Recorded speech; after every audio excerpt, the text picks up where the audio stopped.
আসসালামু আলাইকুম, সবাইকে স্বাগত রইল। তো আসলে ছোটবেলায় আমাদের বাড়িতে অনেক কুমড়ো গাছ ছিল। আর সকালবেলা ঘুম থেকে উঠে সেই কুমড়ো ফুলের প্রতিযোগিতায় নেমে যেতাম। আমি আমার কাজিনরা সবাই মিলে তো একটা ঝুড়ি হাতে করে নিয়ে তারপরে সেই কুমড়ো ফুলের বাগানে চলে যেতাম। আর দেখতাম যে কে কতটা বেশি আর কি ফুল তুলতে পারে। তো এরকম করেই কিন্তু আমাদের আসলে শৈশবটা কেটেছে।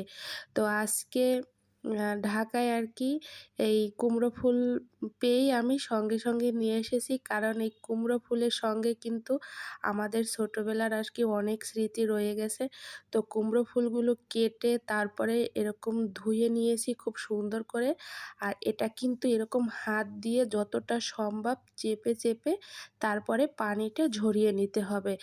আর পানি যদি ভালো করে ঝরানো না হয় তাহলে কিন্তু যখনই কড়াইতে দেওয়া হবে তখন কিন্তু এই ফুল থেকে অনেক পানি বের হবে। তো সেই জন্যই আর কি এরকম করে চেপে নিতে হবে।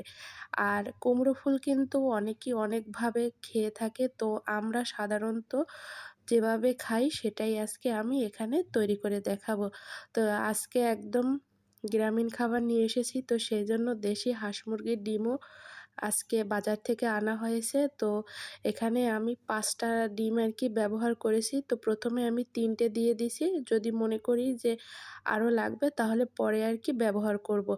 তো চিন্তা করলাম যে একটু বিভিন্ন ধরনের সবজি দিয়ে তারপরে আর কি এই আইটেমটা তৈরি করি। তো একটু গাজর দিলাম, একটা টমেটো, তারপরে কাঁচামরিচ আর বেশ খানিকটা পরিমাণে পেঁয়াজ কুচি দিয়ে দিছি। তো পেঁয়াজ কুচিটা দেওয়ার পরে একটু হাত দিয়ে চেপে তারপরে ভেঙে দিলে ভালো হয়, কারণ পেঁয়াজটা তাহলে আর কি সেদ্ধ হয়ে যায়। আর এখানে গাজরটা একটু সেদ্ধ হতে সময় লাগে, তো যতদূর সম্ভব আপনারা গাজরটা একদম কুচিয়ে দেওয়ার চেষ্টা করবেন। তো আমি পরবর্তীতেও আর কি আরও ২ টো ডিম ব্যবহার করেছি। মোট আমি এখানে ৫ টা ডিম ব্যবহার করেছি।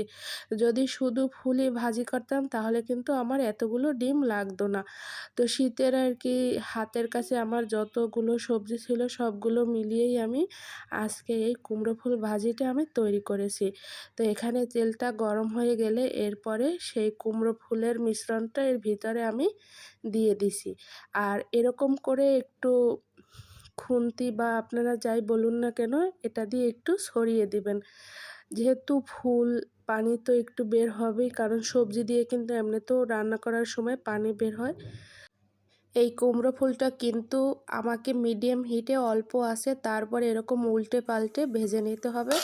আর কিছুক্ষণ ভাজার পরে এরকম আর কি হবে। তো এরকম হলে ঝুরো ঝুরো আর কি হবে। তো ঝুরো ঝুরো হলে কিন্তু খেতে ভীষণ ভালো লাগে। আর ঝুরো হওয়ার কারণটা হলো যেহেতু আমি এর ভিতরে টমেটো আর গাজর ব্যবহার করেছি সেই জন্যই আর কি এরকমটা হয়েছে। তো এখন একদম গরম গরম ভাতের সঙ্গে বেশ ভালো জমে যাবে।